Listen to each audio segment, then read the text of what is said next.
Yeah, is this working? Yeah, now it's working. Okay, so if everyone could please take their seat, and we will start the last session of the day.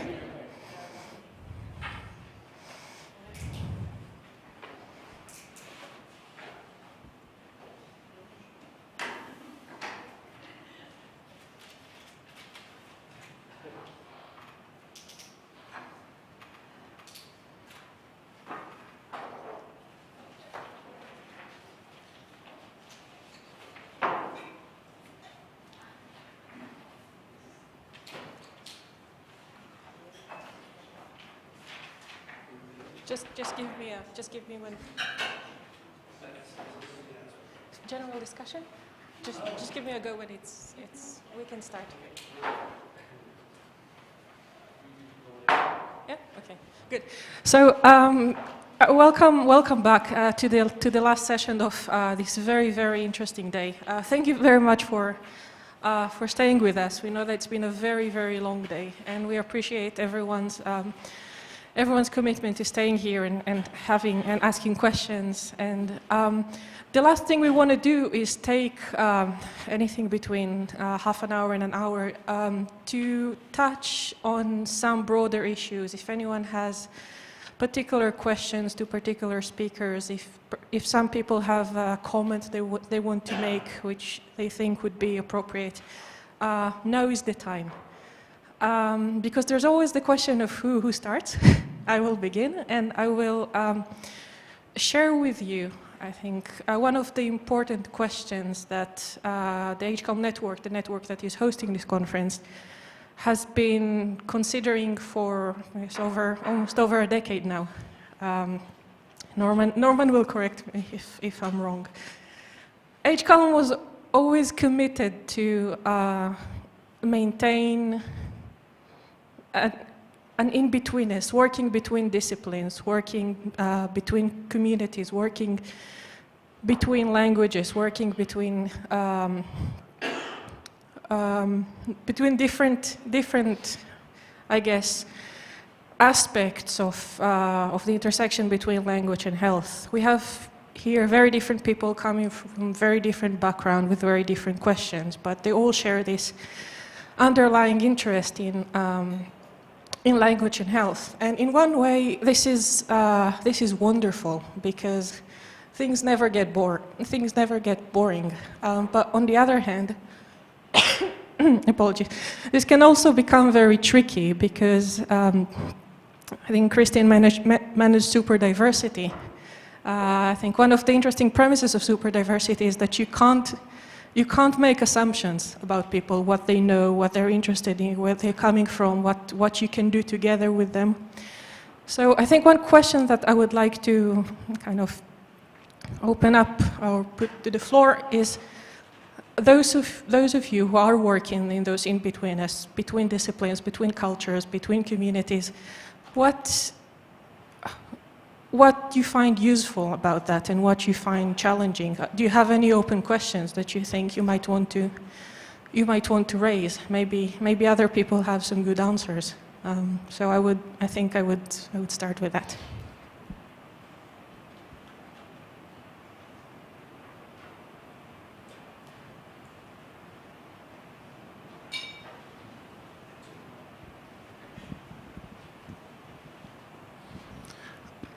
I'll just say some things maybe to get the discussion going.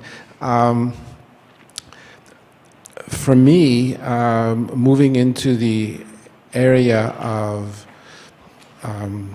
multilingualism and then its relevance to access to healthcare has forced me to move out of the more narrow area of psychology that I was trained in and that I spent until the last decade or so most of my time thinking about, which was just cognitive psychology of language learning.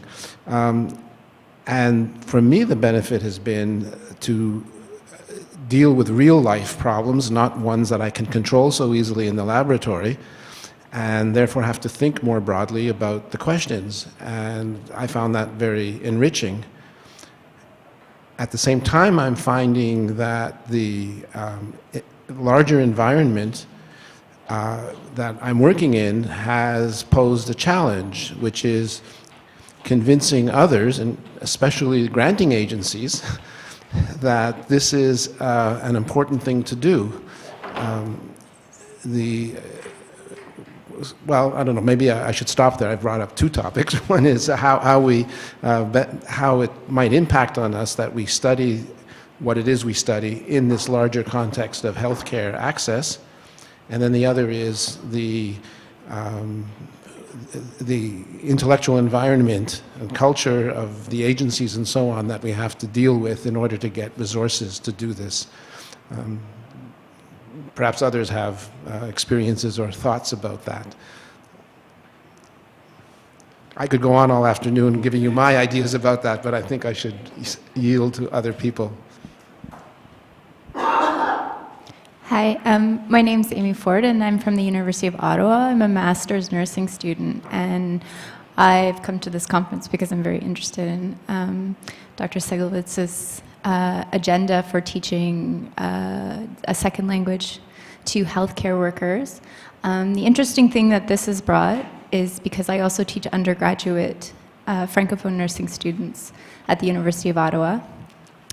It's forced each time that I've been discussing my topic within my department, it's forced the nursing community, where we're very practical, focused, task-oriented healthcare workers, to look at our major task of communication. Nursing doesn't really acknowledge the amount of time that we put into communication, and we've had to begin to look into communication theory, which is very new for our practice.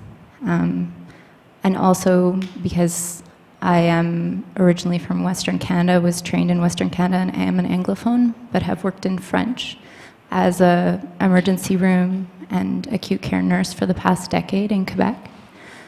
That experience is also very unique to the nursing community in Canada, and has discussion of that has forced my nursing colleagues to acknowledge that language is something that we deal in every day, something that we tend to ignore as task-oriented workers.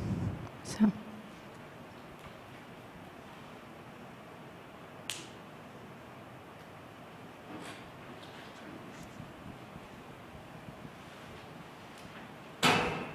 So I think we're going to play a game of pass the mic to the next person who wants to say something. So any more?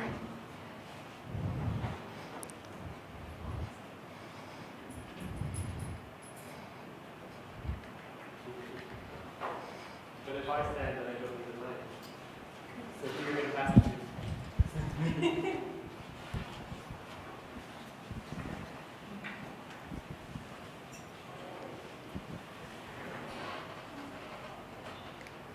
So with the work that I do with, hold on, I'm just making sure everyone can see me.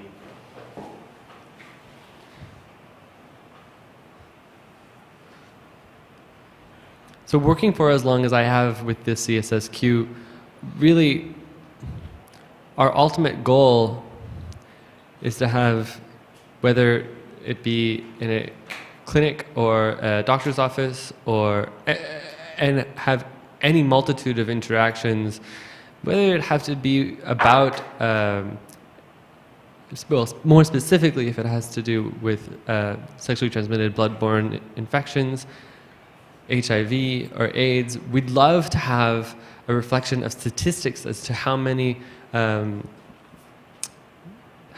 in the deaf and hard of hearing community are afflicted with these cases. And it is something that we've asked the government time and time again to have some kind of survey be done, because numbers are powerful, but it's very difficult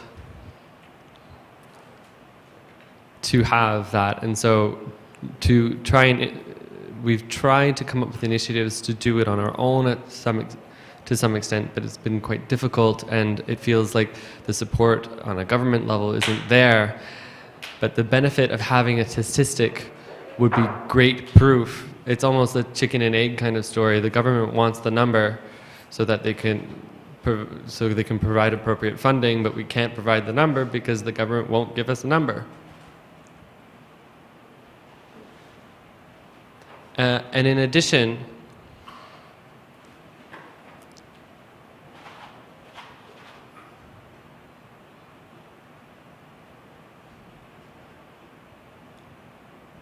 I'm familiar with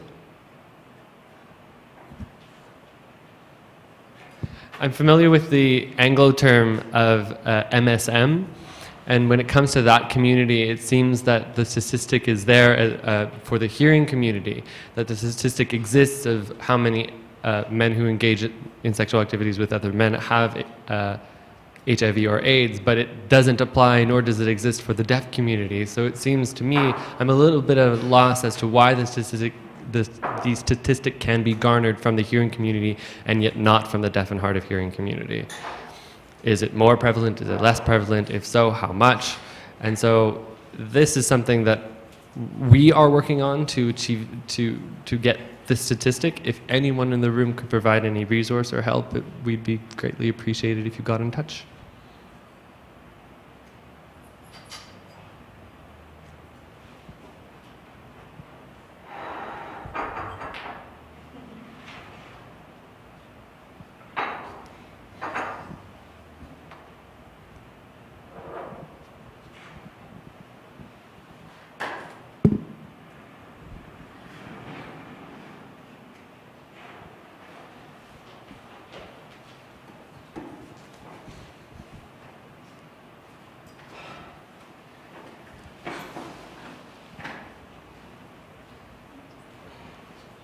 Okay, so for speakers, is there anything you want to add that you didn't have the time, or you thought, oh wait, I want to go back and mention this after hearing the other presentations, or is there anything else that you would like to add to the conversation? Now we have some more time to offer you.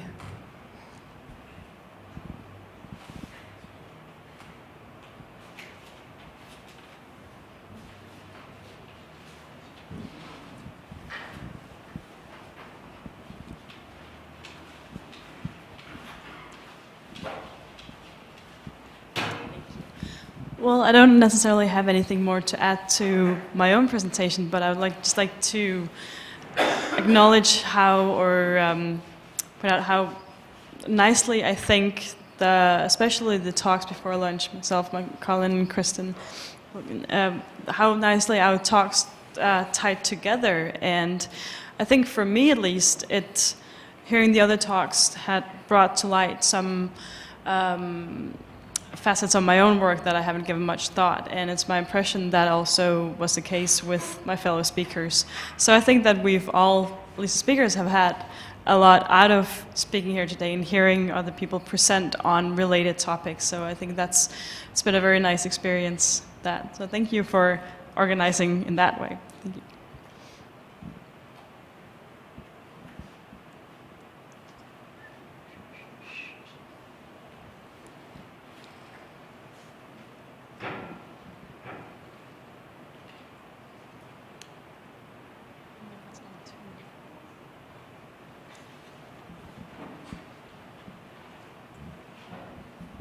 Actually, it just reminded me that there was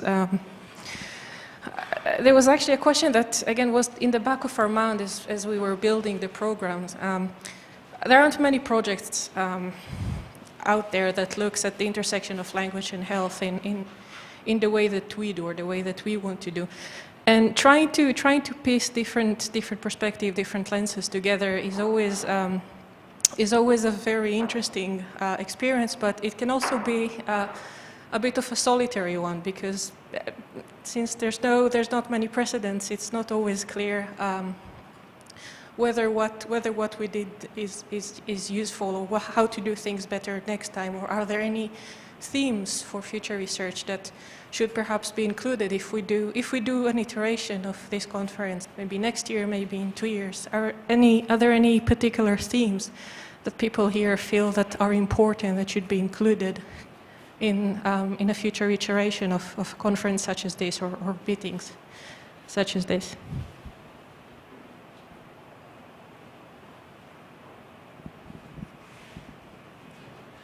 So I want to reiterate the point that you just made. There's been a lot of overlap, and I think everybody I've talked to has found it useful to hear what other people have had to say, and people who they probably would never have met if it had not been for this kind of gathering.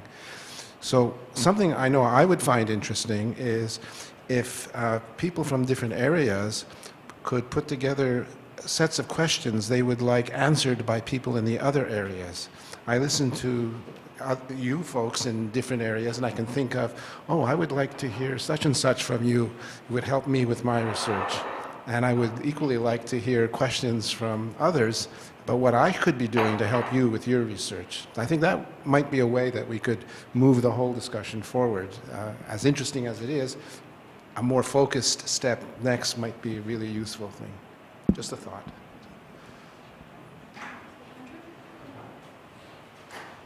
I'll just follow up with that, to add that sometimes for these, I think, interdisciplinary meetings is that it can also help to imagine, if you want it to be more than just a one-off thing where you say, well, that was nice, that was interesting, I learned something, then we go back to our silos.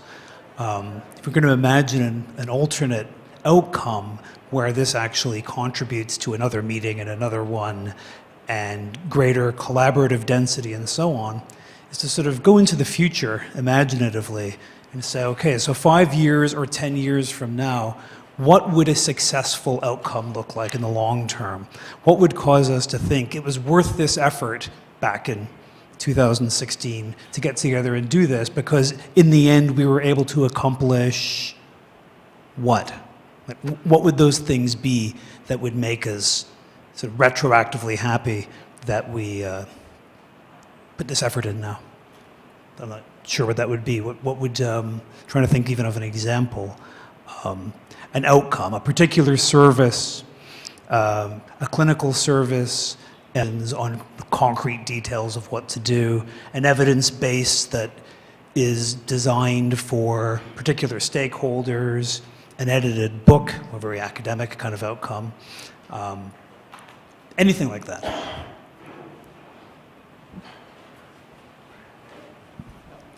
Thanks for the wonderful insight on a world which I know very little about, the world where people cannot hear, which I take so much for granted.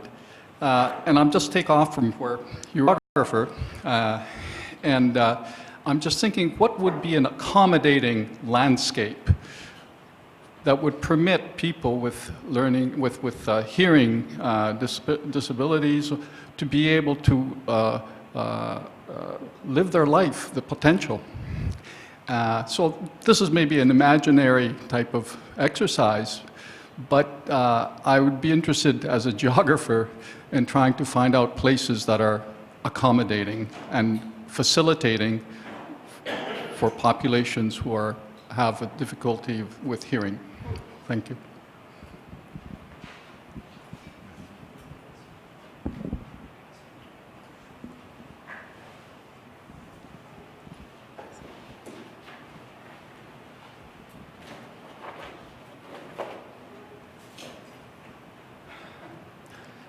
Well,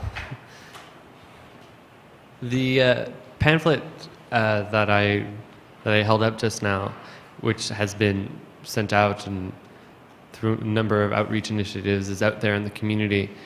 It features information about, well, a lot of information about the medical profession, but also, and I'd also like to highlight that it isn't only for deaf and hard of hearing folks. Like, I'm sure there's information in it that hearing folks could glean and benefit from. There are pictures in it which are not only that not only make the information clear for deaf and hard of hearing folks, but I'm sure hearing folks who have a low level of literacy would have, actually, I will say, have taken it and do do find benefit in it. And so, we've printed this over and over again several times and passed it all over Quebec.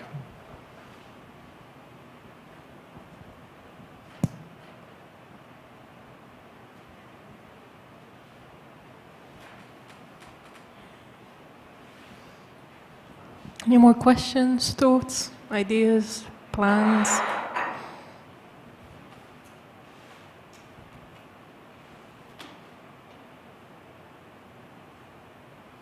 No. Okay. Well, I think it's been a very long day, but also a very engaging day. So once again, I would like to thank very warmly all of our speakers who contributed so much to the success of today. Thank you very much. And we will see, hopefully, as many of you as we can tomorrow morning. Thank you.